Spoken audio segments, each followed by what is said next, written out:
Hello, and welcome back to another episode of the Ultimate Iron Man Progress Series.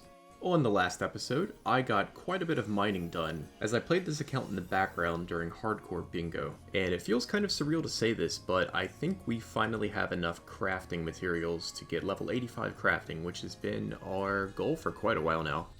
I feel like for the past couple of months, our goal has been to get a whip and a fury, and then to get our quest cape, and well, it seems like we're nearly there. Although before I do Desert Treasure 2, I think I want to go for a Trident, and I might get some tank legs as well.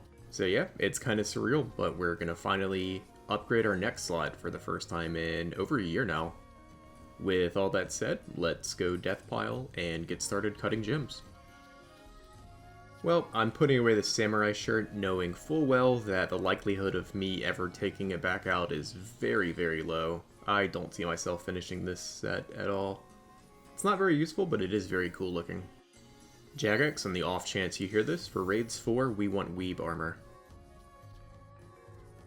Well, this is going to be our home for a little while. I wish I'd known about this place earlier the last time I did a little Shooting Stars grind.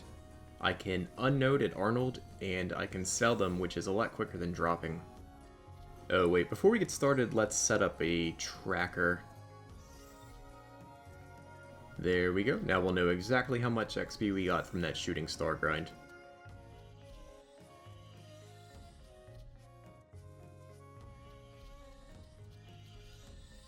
We are closing in on our first level, which is definitely a lot faster than the subsequent levels are going to be. The Dragonstones, Diamonds, and Rubies give so much XP compared to the Emeralds and Sapphires. But there's level 82 crafting. Oh nice, we can make black D'hide chaps now, as well as the Bofo when we get it. Although I think the Bofo requires smithing as well.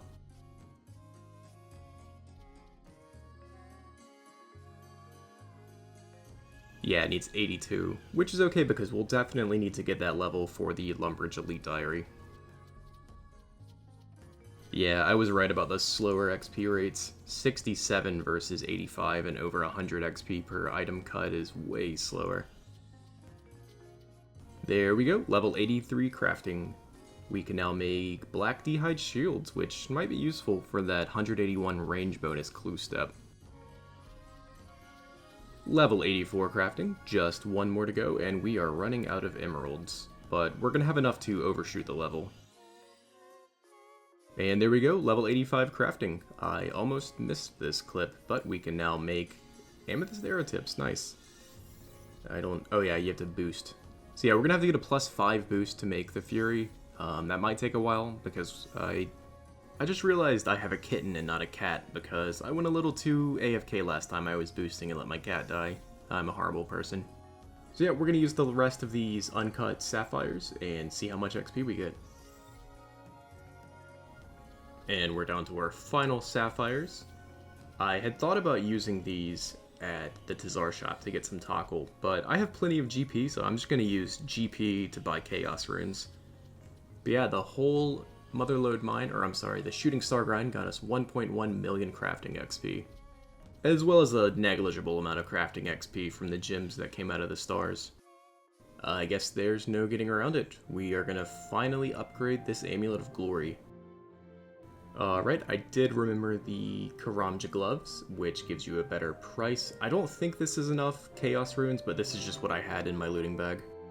I had been picking up runes to do burst tasks, and I just never got around to it when I got a burstable task, so I'll need 260k tackle.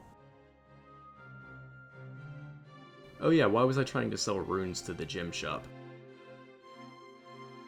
Well, we only pulled in 93k tackle. I didn't realize you can't sell blood runes to this store, so we are going to have to spend a little bit of GP on Chaos Runes, but we've got plenty. And that did take a nice little chunk out of our cash stack, but there we go, 260k tackle. We can now buy our onyx. I am very excited. This is a big moment on any Iron Man account. Wow. Okay, we're gonna have to do this again when we get a Zenite, but we're so far away from that, it's not worth bothering. You know, I'm gonna use this tackle. Get a tiny amount of crafting XP for it. Well, unfortunately, like I mentioned earlier, I don't have a fully grown cat, so I can't do Hellrat Behemoth. So yeah, we're gonna have to do this with a kitten, which does not sound fun. Dude, I was getting Karambwanji to feed my kitten, and what did they do? They ruined this area. It used to be so funny. Oh well. Might as well give our kitten a chance to grow up. Okay, this is gonna take a while. It takes 3 hours for a kitten to turn into a cat, and honestly I wouldn't be surprised if my kitten does grow up. Gameplay.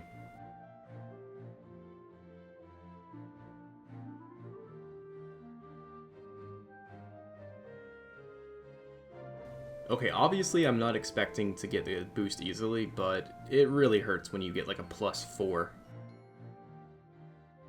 Oh my god, I got it. Okay, hurry, hurry, hurry, hurry, hurry, don't lose it. Okay, there we go. Onyx amulet. Just gotta get some runes, and we can enchant it. Oh man, this is such a big moment. I still remember doing this on my hardcore. And there we go. Amulet of Fury. That is a nice little upgrade. I mean, it's not huge, but it is an upgrade, and I'll take any upgrade I can get. So it's more defensive and more prayer, and it gives us a little bit of extra melee strength. It looks like it gives us +12 in all of the defensive stats, which should help. And shortly after getting the Fury done, our cat is now fully grown. So I think I'm going to go ahead and do something with this spice, and I'll show you in a second. Okay, I've never done this before because I think this is a pretty recent addition to the game, but I'm going to build the spice rack in the POH. I think it'll be useful if we ever have to boost again. Alright, and we should just barely have space for all of the stuff we need. And I think we can store as much of this as we need, basically an infinite amount. Yep, alright, we have enough for 3, almost 4 boosts now. We will need to boost both herblore and smithing for diaries, so that'll be nice. And I don't know why, but I kind of got the motivation to build some more stuff in my POH, so there is the quest list. And I think we're going to build a few more things. And I'm going to hold on to this glory because there is a clue step that requires it. I don't feel like building that stash now, but eventually I'll need to. I can't remember if it's a master or an elite clue. Alright, we have 0 boss jars, but we're going to go ahead and build the boss. Oh, I need a boost for it. Oh, let's get the crystal saw. Or tea. No, let's just get some tea. Alright, thankfully we have a convenient +2 boost whenever we need it. And there's our boss display, which looks really weird empty, so hopefully we get something to fill that out with. I was looking at the quest list to see what I wanted to do, and I haven't done Defender of Varrock yet. That's a nice and easy short quest, so I figured I'd knock it out. I don't really need or plan on getting the zombie axe except as a collection log, and I'll do that way in the future when I can either guffins or burst them. Well, that was a fun, easy quest, and I think it's got some pretty nice XP rewards if I remember correctly. And there we go, Defender of Varrock completed. We have 291 quest points, that is nuts. Yeah, and 15k smithing XP, I'll take that any day. We're pretty close to a level. I actually think I know where we can get that. It's been a very long time since I've done Tears of Guthix, and when did they add the personal best meter? It's kind of weird, but this should get us that smithing level. I should definitely do this every week because the experience I could have gotten is definitely added up, but there's level 75 smithing. Nothing too exciting at that level. Although Adi Hasta might be required for the diary. Oh hey, there's the NPC that you start Wild Gothic Sleeps with. The quest has been out for a while, but I guess I haven't had the requirements until now. Oh, we do have the requirements, cool. Yeah, it's gonna be a while before I'm ready to do that quest. Like I said, I think I want 87 Slayer and the Trident before I finish the quest cape. It's been a while, but we have a hard casket from that task. We're going to spin it to win it, see if we can get some Blasty Hide. Or Master Clue. Yeah, we'll take that. Alright. Can we do the first step?